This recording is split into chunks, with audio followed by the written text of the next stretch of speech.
Okay guys, I had thought I would just show you how I make my bone broth. It's nothing fancy.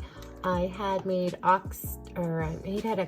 had made a carnivore stew earlier tonight, and I used the last of my bone broth, and these were some of the bones from the stew actually. So there's some rib bones there and some oxtail bones, but I've also been storing bones in my freezer.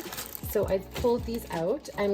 These are mostly all, believe it or not, oxtail bones, because I have an oxtail obsession apparently now. But so I'm gonna add all of my bones here and make a big batch of bone broth because I am out, and I generally use my bone broth for cooking, not so much drinking, but I love, love, love the oxtail for bone broth. It is awesome. I highly suggest it if you haven't tried it yet.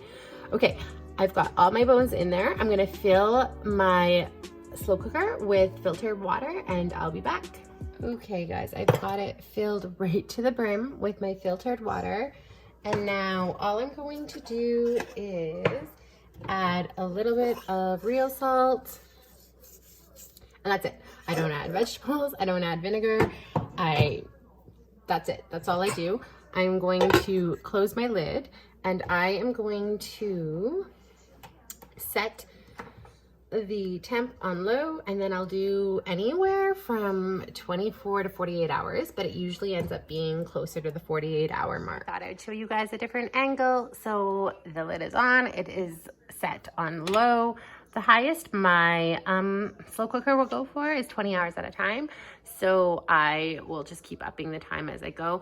And then also I don't add a ton of water as it's as it evaporates, or so to speak. I will add a little bit, but I'll show you at the 24-hour mark too, or when I add water, at what point it's at and how much I add.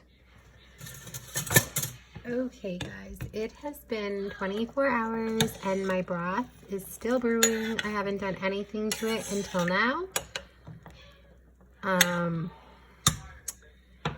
don't know if you can see how much water has come down, but yesterday when I filled it, it was like right to the brim there. So it's down over an inch. I'm just going to add some more filtered water. Maybe one more.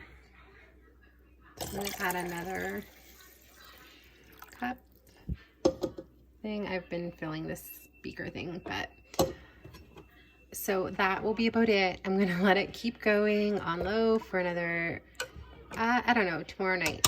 I don't know if it will be quite another 24 hours, but I'll tell you the total when I drain it, and then I'll show you guys how I strain it and store it.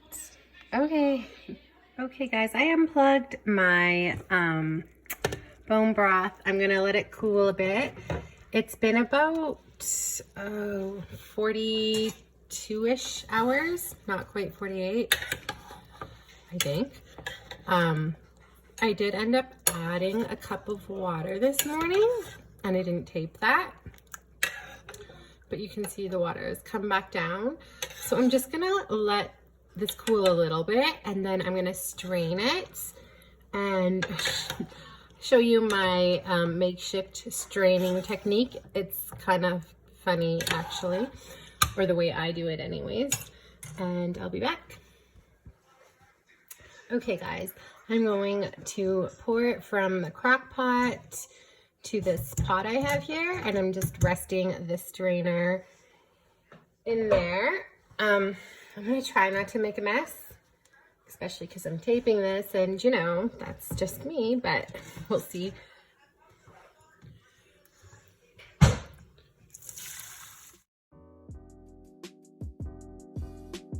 You could totally eat these bones if you wanted to. They would literally crumble into nothing. I know people grind them up. You can eat them and toss them.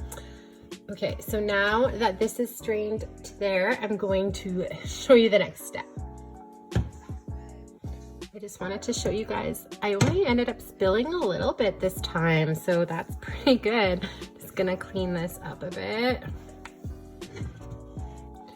Okay, so now I've got another pot, smaller strainer, And I think this will be it for straining. I don't overly like to strain it too much.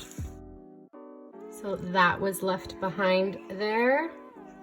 So I'm not gonna do any more straining, but sometimes I just go through with this little guy and skewer it a bit. These little bits really don't bother me, but I do not store my broth. Oh my gosh, I can't talk. I don't store my broth in jars. I wait for this to cool, and then I'll store it in Ziploc bags so I can store it in my freezer. I know it's probably not the best to use Ziploc bags with, I'm not even sure if they have BPA, but I can't store all of this in the freezer with all the meat that I have. So while that is cooling, I'll maybe show you guys a little bit more. This was a ribeye bone. I just wanted to show you how weak it gets after it's been in the crock pot that long. There's all those marrowy bits. So yeah, that was a ribeye bone. This was an oxtail bone, and it just crumbles like nothing. Just in case you didn't know that. That's mostly, oh, I just dropped some into my broth there.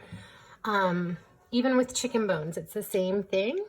So yeah, I just thought I'd share that if you didn't already know that.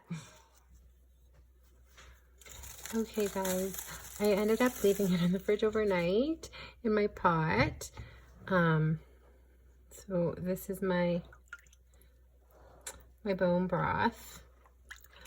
Sometimes when I store it in jars, I would take all this stuff out. I'm actually gonna leave everything in the pot and start bagging it. The reason I'm leaving it in is because I plan to use this bone broth mostly just for cooking.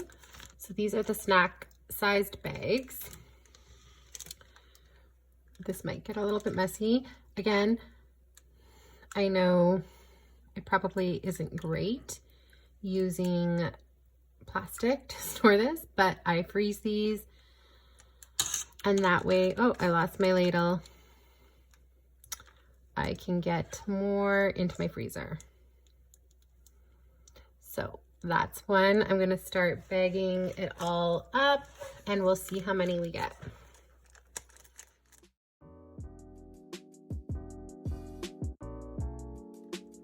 Okay guys, I've got it all bagged here. It is kind of messy. I made a mess. I know this is my ghetto style bone broth, but I was looking at my box. My bags are BPA free. Don't know if that makes a difference because I feel like plastic still has chemicals in it. But in the grand scheme of things, this is still better than store-bought bone broth and whatever. I'm not even gonna rinse these bags. You can see some of the fat and whatnot to splash on it. I'm actually going to just put these into like a bag, and that way I can freeze them and not worry about them making a mess in my freezer. So I ended up getting 5, 6, 7, 8, 9 bags. And again, I just pull these out for cooking. I generally don't drink broth, and when I do, I would have stored this in jars, but I didn't drink enough broth to make it worth it, but I use these quite a bit. So yeah. That is it there. It will be going into my freezer. Again, I thought I'd just show you what I do with my bones and my bone broth. I know it's kind of ghetto, like I said, but it works for me.